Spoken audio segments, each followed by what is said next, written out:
Studio nam se pridružio naš Danijel Rafaelić. Danijel, dobro ti jutro. Dobro jutro. Dobro jutro. Ovo je bila jedna zanimljiva rečenica. Neka... Iz filma u film. Iz filma u film, ne? Da.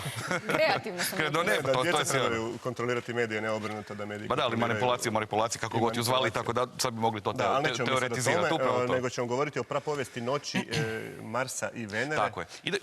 Idemo iz početka. Može. Dobro jutro, Danijel. Dobro jutro, Ognjene, kako si? Ne, dogodilo se ono najgore što sam mislio se neće dogoditi, a to je da su se kina nakrcala nenormalno kvalitetnim filmovima i zapravo je problem ne samo odabrati kvalitetu, nego zapravo vidjeti koga na neki način predstaviti. Mi smo jučer, odnosno sinoć, imali sjajnu premijeru Dnevnika Dijane Budisavljević. U kino je došao Joker, u kino je došao Rambo. Međutim, ja sam odlučio se za film koji se zove Prapovijesna noć Marsa i Venere. Dakle, imamo jednu sjajnu instituciju u Hrvatskoj koja ima jako loš PR, to je Odsjek za arheologiju Filozofskog fakulteta u Zagrebu. Mi smo vidjeli da naša arheologija, dakle, i ona zadarska, i splitska, i pulska, dakle, ove godine bilježi neke nevjerovatne uspjehe. Nađeni su komadi lumbarske psefizme i tako dalje. A evo sad, prije tjedan dana, otkopani su na Vučedolu neki nevjerovatni komadi koje zapravo nismo, takvih sličnih nismo nikad vidjeli. I događa se to da zapravo naša arheologija postoji nešto strašno uzbudljivo. Nekako nemamo baš taj osjećaj, mislim, egipatska arheologija je naravno beskrajno popularna, ona u Mezopotamiji, u Grčko-rimskoj, naravno da ne govorim. Međutim, ova naša kao, to je uvijek dosadno, ja to često kažem, uđete u muzej, imate stolnjak, staklenu kocku, unutra su komadi keramike i prođete pored toga, nemate pojma šta je to, jel?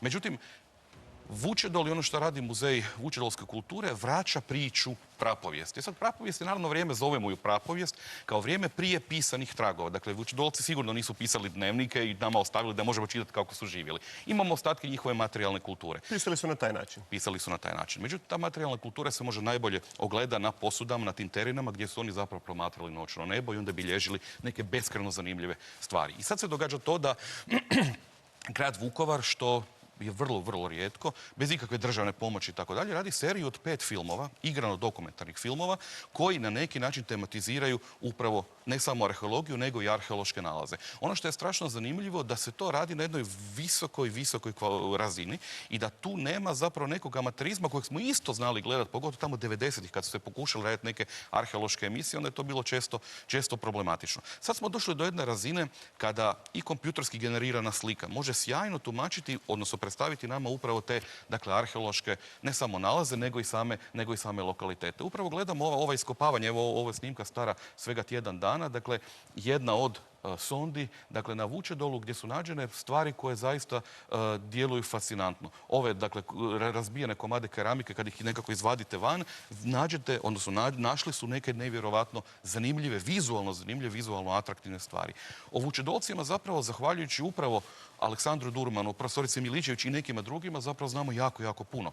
Znamo kako su živjeli, znamo šta su jeli, znamo šta su... Što su jeli? Pa jeli su nevjerovatnu količinu zanimljivih žitarica, ali ono što je strašno zanimljivo, vi u Vučedolu imate prvo serijsko ljevanje bronce. I to je strašno zanimljivo, jer to znači da su došli tehnološki do te neke razine koja je bila takva da su oni to mogli mijenjati, da su mogli time trgovati, da su mogli komunicirati sa drugim, recimo to tako, narodima na tom ogromnom području koje je vučedolska kultura na neki način obuhvaćala. Ako vam kažem da je to od Praga do Crne Gore, pa ovdje do Slovenije, onda znate otprilike koji je to ogroman prostor.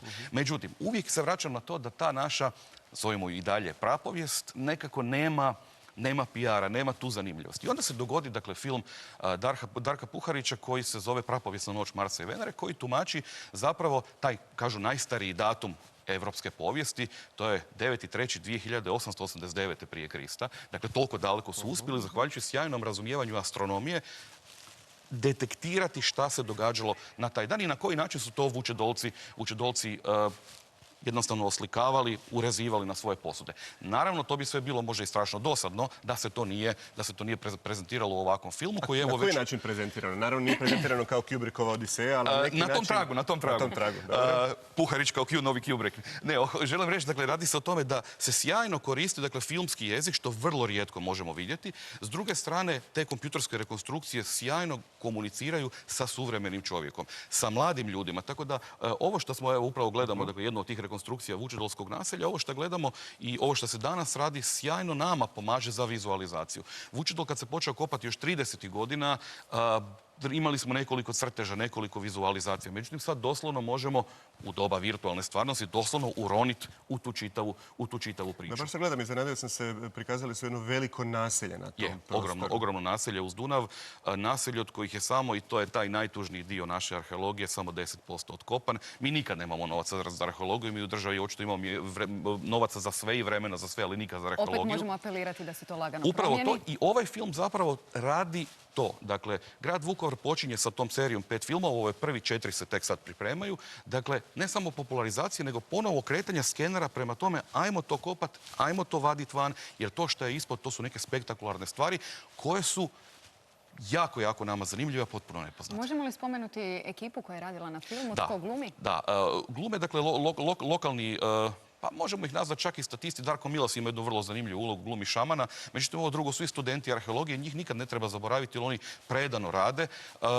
Čitavo istraživanje je vodio Aleksandar Durman, međutim, Darko Puharić je kupio neku svoju ekipu koja je to sve skupa digla na neku interesantnu razinu. I sad ono što je zanimljivo, takav film kad se stavi u Muzej vučedolske kulture na one divne displeje, upravo to, dakle, on zapravo primarno komunicira sa suvremenom publikom. Nažalost, knjige i fotografije više ne. Hoće li ovaj film zanimati mlađe generacije? Pa Kojoj publici je namijenjen i kako privući mlade da dođu pogledati? Upravo to hoće, zapravo pokazalo se, on se sad vratio, obišao je malo svijet pa je pokupio hrpu nekih nagrada, što je uvijek zanimljivo. Ja uvijek kažem, vani ne možete nikog prisiliti da vas nagradi, nego ako vam daju nagrade, to ste stvarno zaslužili. Prema tome, vidjeti kako djeca, a stalno tamo busevi dolaze u muzej, kako djeca na to reagiraju, to je fantastično. I mislim da je ovo sjajna prilika da se zapravo djecu, pošto govorimo o vučedolskoj kulturi kao šamanskoj kulturi, inicira zapravo u taj jedan arheološki prapovijesni svijet o kojem zapravo i dalje znamo jako malo. Ja se nadam da će se ovih 10% Vučedola proširiti barem na 25%, pa da ćemo znati malo više o njima. Dobro, i ovih 10% je dovoljno duboko zagrebano kako bi se znalo puno o toj kulturi. Upravo tako, jer sad je taj povijesni trenutak kad je arheologija u Hrvatskoj strašno uzbudljiva. Dugo to nismo imali. To nismo imali još od 80-ih godina. Kako su Vučedolke bile jako zgodne iz tog doba. To se ne referiraš na ove lubanje? Ne, na ovaj kadar koji je bio prije. Ognje vidi kroz sve to skupa, da. Vizualne medije je uvijek onaj koji je najzanimljiviji svim generacijama. Prvo zato jer je edukativan, drugo on zapravo govori tim nekim univerzalnim jezikom, dopire do jako puno ljudi i zapravo najbolje možda popularizira. Često kažu kod nas sport je najbolji ambasador Hrvatske, ja mislim da to nije točno, mislim da je to film, jer film govori univerzalnim jezikom i tu na neki način možete u bilo kojem dijelu svijeta prikazivati bilo šta, ljudi to razumiju. I ljudi se mogu s tim poistovjetiti, ljudi to itekako prihvaćaju. Na početku od tvog gostovanja vidjeli smo i sam plakat za ovaj film koji isto tako izgleda poput nekih vrhunskih blockbustera. Pa upravo tako i to je potpuno opravdan pristup jer se na taj način najbolje to može približiti. Jer ako stavite neki komad, neke razbijene keramike što nas možda tisuću u ovoj državi bi moglo na neki način razumjeti, ovo sve drugo može djelovati dosadno. Nemojmo zaboraviti, danas smo u društvu u kojem se dosada ne oprašta. I htio sam ti sad postaviti pitanje gdje je, i evo upravo je vidim u jednom kadru, i vučedolsku golubicu kako je nose i prinose.